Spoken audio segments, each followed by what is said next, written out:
semuanya, perkenalkan kami dari kelompok 6. Hari ini akan membahas mengenai sistem pembelian barang dagang. Sebelum itu, kami akan memperkenalkan diri kami terlebih dahulu dengan saya sendiri, Trisama Pinatan, NIM 1922107. Saya Michael Owen dengan nomor NIM 1922103. Samuel Setiawan, NIM 1922120. Perkenalkan, nama saya Jaya Wijaya, NIM 1922122. Pembelian bahan pokok. Sistem pembelian bahan pokok adalah sistem yang digunakan untuk barang dagangan yang memiliki siklus pesanan, penerimaan, dan pesanan, di mana siklus seperti ini relatif dapat diramalkan. Akan tetapi, sistem ini tidak dapat digunakan untuk barang-barang fashion, karena sistem ini menggunakan data-data pada masa lalu yang digunakan untuk meramalkan penjualan yang akan datang. Sistem ini terdiri dari beberapa modul yang menunjukkan bagaimana cara pemesanan dan kapan pemesanannya. Sistem ini membantu pembeli dengan dua fungsinya, antara lain satu, memonitor dan mengukur permintaan rata-rata untuk barang-barang pada tingkat SKU. Kedua, meramalkan permintaan SKU di masa depan dengan mempertimbangkan variasi musiman dan melihat perkembangan dan tren yang terjadi pada saat ini. Anggaran barang untuk barang-barang fashion. Rancangan anggaran barang ini mencatat investasi persediaan dalam suatu kategori terhadap waktu yang ada. Dalam rancangan ini menjelaskan berapa banyak uang yang dihabiskan dalam setiap bulannya untuk mendukung penjualan dan menentukan titik pulang pokok atau break-even point. Rancangan ini terdiri dari distribusi persentase penjualan bulanan terhadap musim, penjualan bulanan, distribusi persentase reduksi bulanan terhadap musim, reduksi bulanan, rasio stok penjualan untuk BOM atau beginning of month atau awal bulan, stok BOM atau stok beginning of month, stok EOM atau end of month atau akhir bulan, dan penambahan stok bulanan.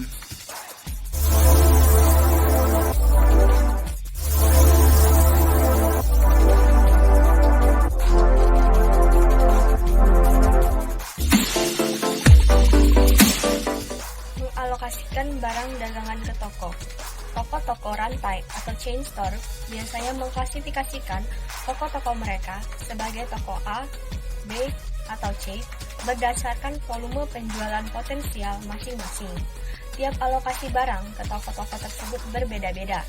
Toko-toko yang lebih kecil memerlukan rasio stok penjualan yang lebih besar dari rata-rata. Pengalokasian tersebut berlaku untuk barang fashion ataupun bahan pokok. 1. Strategi distribusi tarif, yaitu pemesanan untuk bahan pokok dilakukan di tingkat toko berdasarkan data permintaan yang diperoleh melalui terminal kasir. 2. Strategi distribusi dorong atau push, barang dialokasikan ke toko berdasarkan permintaan historis, posisi persediaan pada pusat distribusi, dan kebutuhan toko.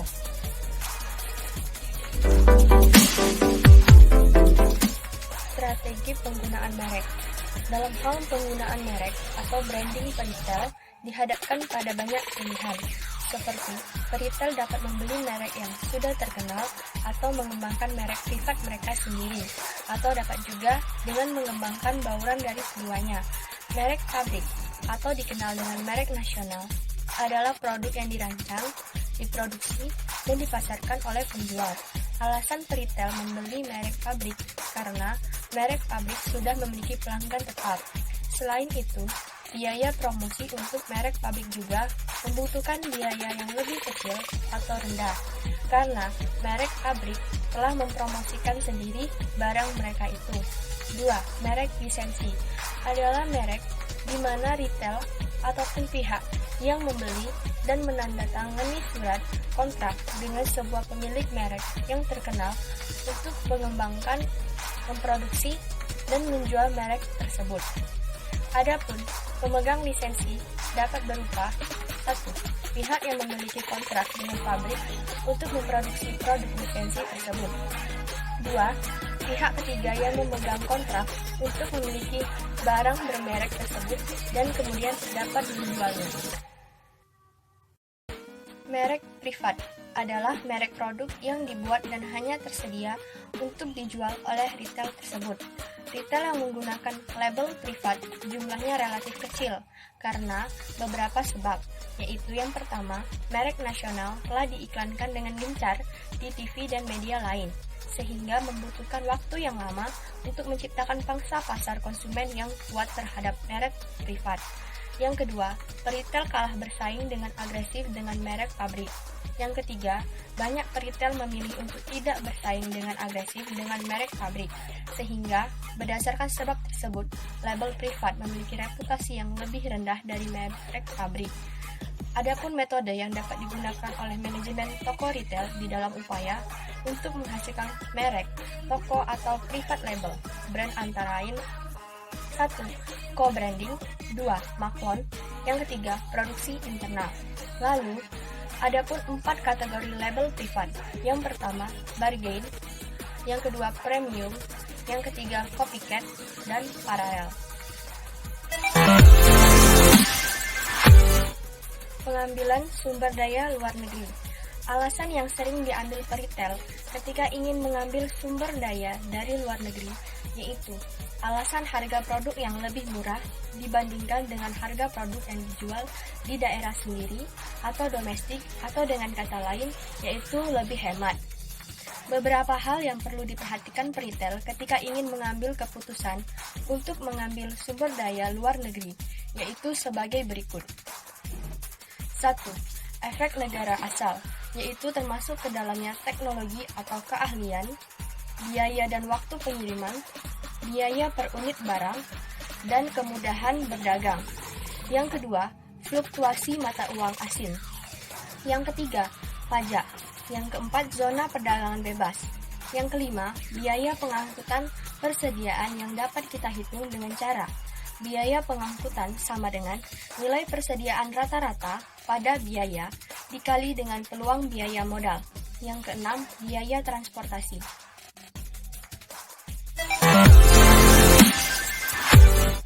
Kebijakan manajerial terkait dengan pemakaian sumber daya asing. Bagian ini saya bahas yang terkait dengan pengembalian barang dari luar negeri yaitu 1. Kontrol kualitas ketika mengambil sumber daya asing. Standar kualitas atau lebih susah untuk dijaga dan diukur daripada bila mengambil sumber daya kosmetik. 2. Membangun partnership yang strategis. Hal ini sulit dilakukan jika retail mengambil barang dari negara-negara yang jauh atau kurang berkembang. Beberapa retail terkadang lebih memilih untuk mengambil barang dari negara tetangga daripada mengambil barang negara yang jauh. Alasan pertama lebih menguntungkan terkait dengan alasan-alasan di atas. Kedua, pengiriman lebih cepat. Ketiga, kadang pelanggan yang lebih menyukai produk dalam negeri.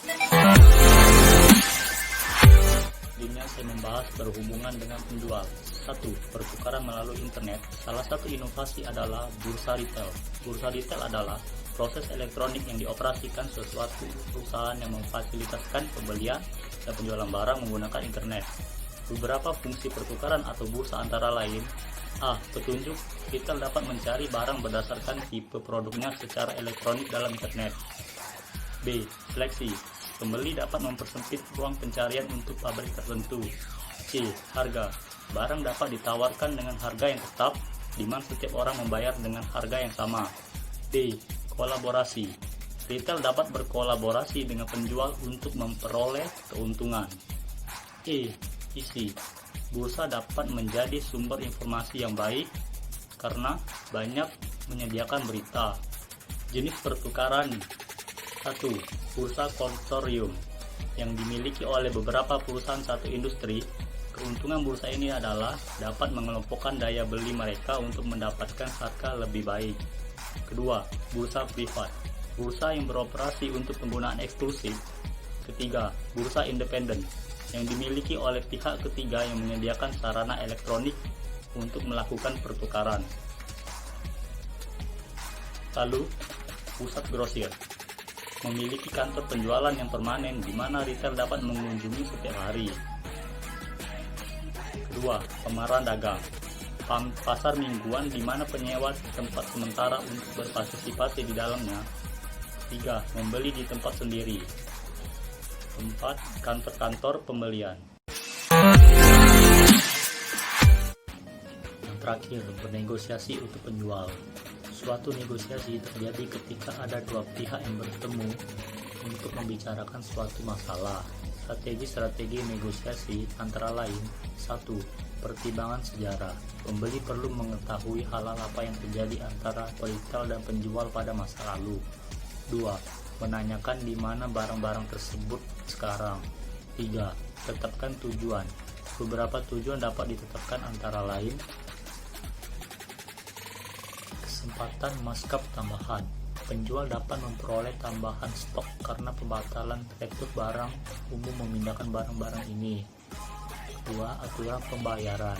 Pembeli dapat memperoleh keuntungan jika dia dapat menegosiasikan pembayaran. Lalu, transportasi. Dalam negosiasi pembayaran akan transportasi merupakan sebuah pembayaran yang pengiriman dan eksklusivitas. Dengan menjadi salah satunya yang terjual produk tertentu, malah membuatnya menjadi market leader. Lalu selanjutnya, komunikasi. Penjual adalah sumber yang sangat berguna untuk memperoleh informasi pusat. Selanjutnya, potongan promosi. Kadangkala retail membagi biaya promosi melalui pengaturan kerjasama penjual yang dikenal sebagai promosi cube, yang artinya program yang dijual oleh penjual di mana penjual setuju untuk membayar semua. Yang keempat, mengetahui tujuan dan batasan penjual. Tujuan yang besarnya diharapkan oleh penjual antara lain: A. Relasi berkelanjutan. Penjual hendak membuat investasi jangka panjang dengan retail mereka. Beberapa keuntungan penjual dari hubungan bisnis jangka panjang dengan para peritel yaitu: pertama, pembelian rutin.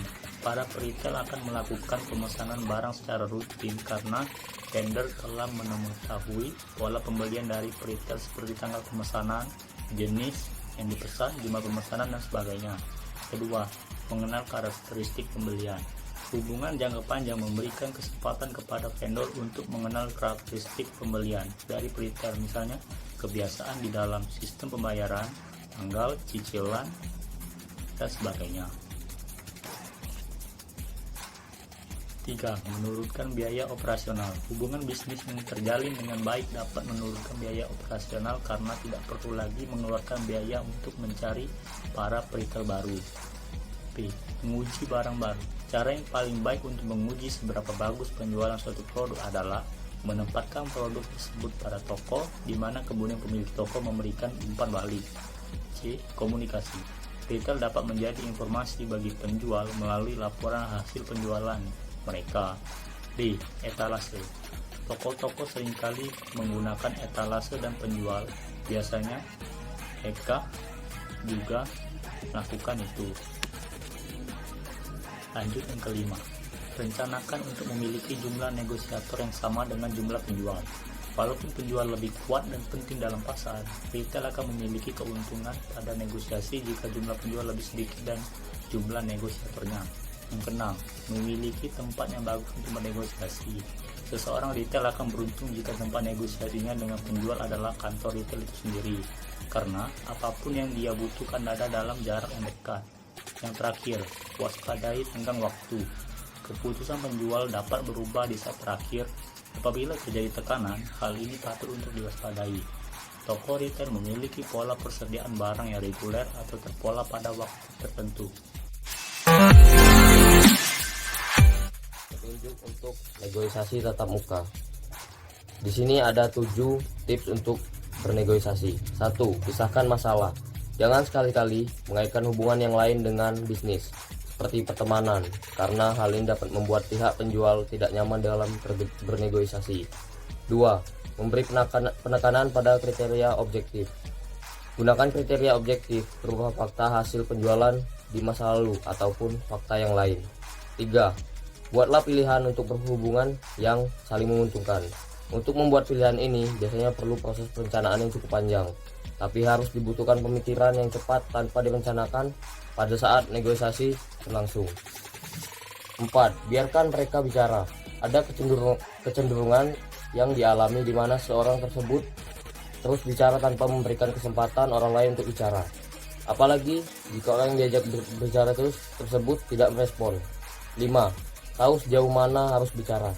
Jika retail terlalu memaksakan kehendaknya, Penjual akan tidak segan-segan berkata tidak dan meninggalkan negosiasi. 6.